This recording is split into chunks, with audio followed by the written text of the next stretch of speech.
going on, everybody? Halloween Ends is out in theaters and streaming on Peacock. I've already got my non-spoiler review up. If you guys want to check it out, I will post a card somewhere in this video or in the description down below. But I wanted to get into the nitty-gritty of the things that I liked and didn't like in a very spoilerific kind of way that I could not talk about in my non-spoiler review. So today we're going to be discussing Halloween Ends in a very spoilerific kind of way. So if you have any spoilerific thoughts that you have that you may not want to have talked about in the non-spoiler review, go ahead and drop your thoughts down below. One more time, this is a spoiler review. I already have a non-spoiler review up, so check that out if you have not checked it out just yet. But let's go ahead and get started with the things that I liked in a spoilerific kind of way. So the film starts off with Corey Cunningham babysitting a child, and this is one of the plot things that I actually did know walking into the film. However, it did not go the way that I actually thought it was going to go, because the way that it sounded like Michael was going to be killing the kid and Corey was going to be framed for killing the kid that he was babysitting, when in factuality was that Corey did it all along. With that opening being set up where Corey's kicking down the door and then he throws the kid over the rails and the kid falls to his death, that was one of the most shocking and awesome things in a sadistic way that I actually liked, because it was really surprising, it was really shocking, and it was in that moment that I'm like, okay, we are in for a treat. We are going to be in for a treat and not tricks. And then the movie started and it ended up being the other way around, where it was just a trick and no treats. A majority of this film is tailor-made for Corey Cunningham. I don't think he was all that of a compelling character.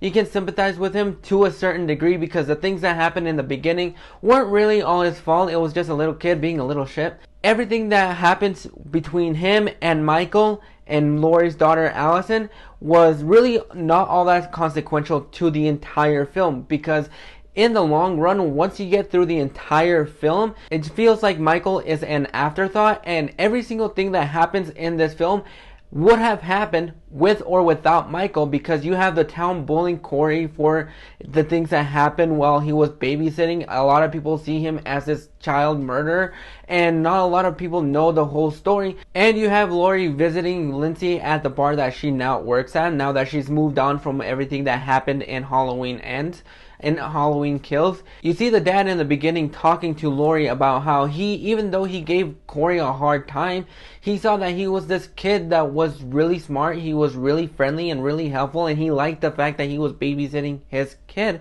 However, once he sees him out in the streets again, he sees a different side of Corey, and that goes into one of the things that I really hated about this movie, which was the fact that we gave Michael a superpower where he looks into the eyes of people, and now he's able to manipulate them and have them as his partner, and that's one thing that I really did not like.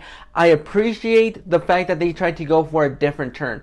And with that being said, I can now see why a lot of people, back when Halloween Season of the Witch came out, a lot of people really didn't like that film because there was no Michael Myers in that film. It was a different story, and I think that's one of the reasons why I liked Halloween Season of the Witch, and I think that's one of the reasons why, even though a lot of people don't seem to really enjoy Halloween Ends, I can see why a lot of people will love this movie because of its different approach. However, when you're selling this film as the culmination of Michael and Laurie, that is where it's going to be a lot more different for me, because we're setting this up. This is what the trilogy has been setting up to, is the final confrontation. This is where everything goes to a full stop and ends. And it ends in a sour note. I really didn't like the relationship between Allison and Corey. I don't think it was built up very well. I didn't think that there were a lot of connections between both of them. I don't think they had a really nice relationship. And the way that they meet, I knew it was going in a different direction that I was not going to like.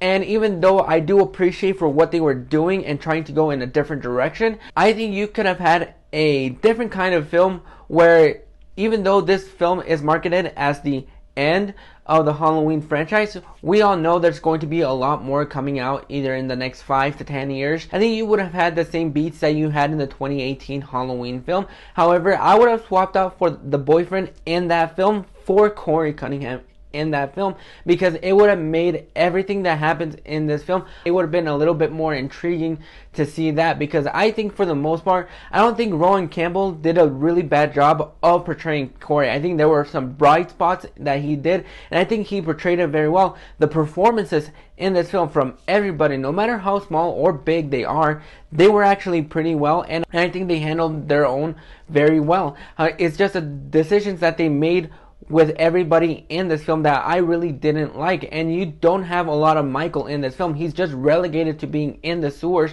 and you really don't get to see a lot of him. And I know that there are a lot of the time jumps dealing with COVID really didn't have a big impact on this film. You did not need that big time jump because it didn't serve the story all too much. It relegated the film just a little bit. I like the fact that we got to see how Laurie is moving on with her life, living with Allison. I like Allison moving on from everything that happens in Halloween Ends to a degree. They don't mention Tommy, they don't mention Allison's mom, and Laurie, even though she does have a lot more to do in this film than she does in Halloween Ends, because Halloween Ends was just a remake of Halloween 2. I think for the most part, I like what they were doing with Laurie to a degree. Allison, on the other hand, I was not a big fan of. I thought she was the most annoying part of this film, because I really liked the relationship that they had in Halloween 2018, and that kind of built on a little bit more in Halloween Kills. And in this one, it just feels like, and in this film, it just feels like we are just dealing with Karen 2.0 in this film. I don't like the fact that we had to do that to Allison, because I think she was a great character in the first two films. I really like the fact that she held her own in those two films. And in this film, it just feels like they were really just turning her to be a little bit less annoying. And the fact that we had a couple of great decent kills. A lot of the kills happen in the back half where Corey just decides to take Michael's mask off and be Michael throughout the entire film. That was another thing that I really didn't enjoy. There were some great kills in this film, especially with the doctors at the house. I thought that was a really haunting visual of Corey with the scarecrow mask killing the doctor. I thought that was done very well. I like the shading of colors in this film, where you have Corey and Allison driving throughout the town. A lot of the time in this film, it does feel like a music video to a certain degree, and I just really didn't buy a lot of this relationship that we were just hinging on. This is probably how I would have handled Corey in this trilogy.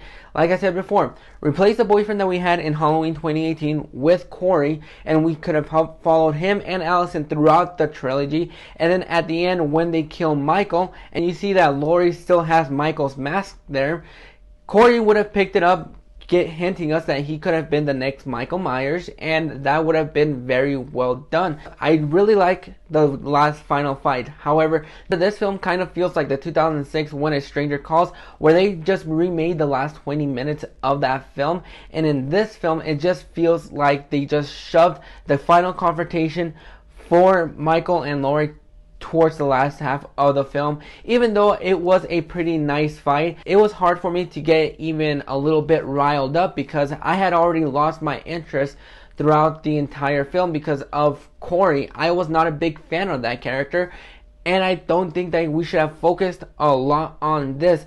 It's sad to see the final fight between Laurie and Michael go down a sour note. There are some great kills, especially at the junkyard with the bullies and Corey killing them. I really like a lot of these kills, especially the radio host with Corey cutting his tongue. I thought that was fantastic. That was a very trippy visual that I really enjoyed. But I feel like a lot of the things that I really didn't like going into the final fight, even though it was pretty nice and very short-lived, that's one of the other things that I had a lot of issue with. This final fight between Laurie and Michael should have been grand. It should have been what the 2018 fight was, and I think that is a better culmination for them than it was in this film, because it was just about 5 to 10 minutes long. It was nothing very exciting. I like that they had the guts to kill Michael in this film, even though we know he's going to be coming back later on, portrayed by somebody else, of course. But I really like the fact that they actually had the guts to kill Michael, and ended off the way that they did by throwing him into the metal wood chipper. I think that's what it's called. But I really like the fact that we got to see Julian back in this film. I think he was one of the bright spots of Halloween 2018. It was just disappointing seeing this film go down in the route that it did. Like I said, I appreciate that it's going in a different route that we haven't seen before. But there was nothing in the original Halloween or in the 2018 simplifying that we are being able to see that Michael has these supernatural powers. We got a little bit of a hint in Halloween Kills where Laurie says that the more that he kills, he gets stronger, and that's what keeps him alive, which makes me ask the question, why didn't Michael just kill Corey when he had the chance? Why did he have to look in the eyes of Corey and not kill him? Because I think if you had just killed Corey when you had the fucking chance, I think we would have had a stronger film. Now I get it, different way of going at it, but still, the way that they killed that douchey guy that was hitting on Allison, that got him a little bit more stronger. Corey holding him down, Michael just stabby. And I really liked the music when it was used in this film. I really liked a lot of this film. That I appreciated a lot of this film.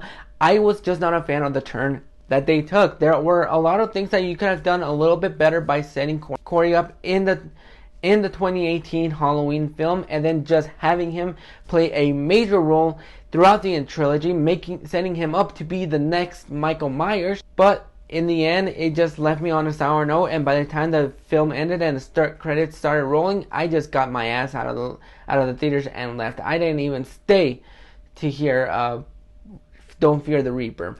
But those are my spoilerific thoughts on the things that I kind of liked and didn't like. And if you like this video, go ahead and click that like and subscribe button so you don't miss out on more reviews. Click that bell notification so you get notified every single time that a video pops up. My bad. And if you're just shopping around, go ahead and check out any other videos that I may have on the channel, and I'll catch you guys on the flip side.